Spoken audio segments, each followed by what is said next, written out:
একটি শক্তিশালী প্রতিরক্ষা ব্যবস্থা ছাড়া কোনো দেশ কার্যকর পররাষ্ট্রনীতি বাস্তবায়ন করতে পারে না বলে মন্তব্য করেছেন সেনাপ্রধান জেনারেল ওয়াকারুজ্জামান।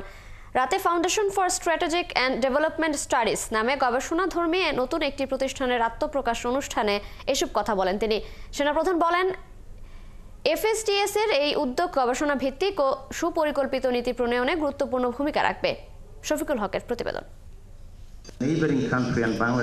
জাতীয় নিরাপত্তা সমস্যা, বেসামরিক ও সামরিক খাতের মধ্যে সহযোগিতা এবং ভূ রাজনৈতিক বাস্তবতার সাথে একটি ভারসাম্যপূর্ণ বৈদেশিক নীতি বজায় রাখার লক্ষ্যে যাত্রা শুরু করল গবেষণাধর্মী সংগঠন foundation for strategic and development studies FSDS. রাতে রাজধানীর একটি হোটেলে অনুষ্ঠানের শুরুতেই প্রতিষ্ঠানটির উদ্দেশ্য ও লক্ষ্য তুলে ধরেন ডেভেলপমেন্ট স্টাডিজের চেয়ারম্যান অবসরপ্রাপ্ত major general Fazle Elahi Akbar. We are committed to embracing constructive criticism and seeking your guidance as we strive to uphold our guiding principle, Bangladesh first. আলোচকরা জানান, চ্যালেঞ্জের মধ্য দিয়ে যাচ্ছে দেশ।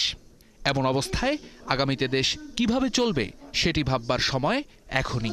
Bangladesh can take advantage of Bangladesh's geopolitical location, which is actually very advantageous for the Bangladesh.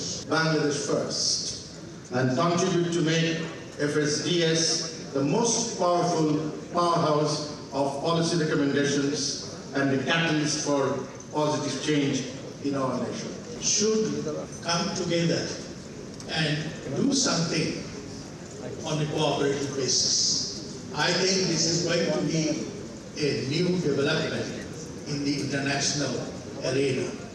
অনুষ্ঠানে যোগ দিয়ে সেনাপ্রধান জানান, দেশে বহু গবেষণা প্রতিষ্ঠান রয়েছে যারা অসাধারণ কাজও করেছে, কিন্তু দুঃখজনকভাবে তাদের গবেষণার প্রতিফলন সরকারি নীতি প্রণয়নে তেমনভাবে দেখা যায় না। ভবিষ্যতে এর অবসান হবে বলে আশা প্রকাশ করেন তিনি।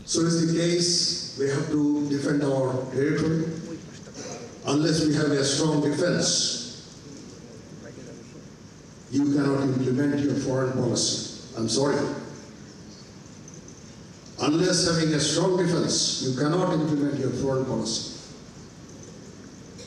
You can look at the history.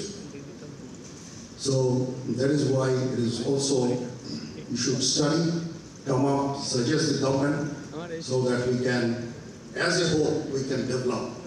As a nation, we can develop. অনুষ্ঠানে তিন বাহিনীর প্রধান সহ সাবেক ও বর্তমান সেনা কর্মকর্তারা উপস্থিত ছিলেন। এছাড়াও বিএনপি মহাসচিব মির্জা ফখরুল ইসলাম আলমগীর সহ বিএনপি ও অন্যান্য রাজনৈতিক দলের শীর্ষ নেতারা অংশ নেন এই আয়োজনে। শফিকুল হক, ৭১, ঢাকা।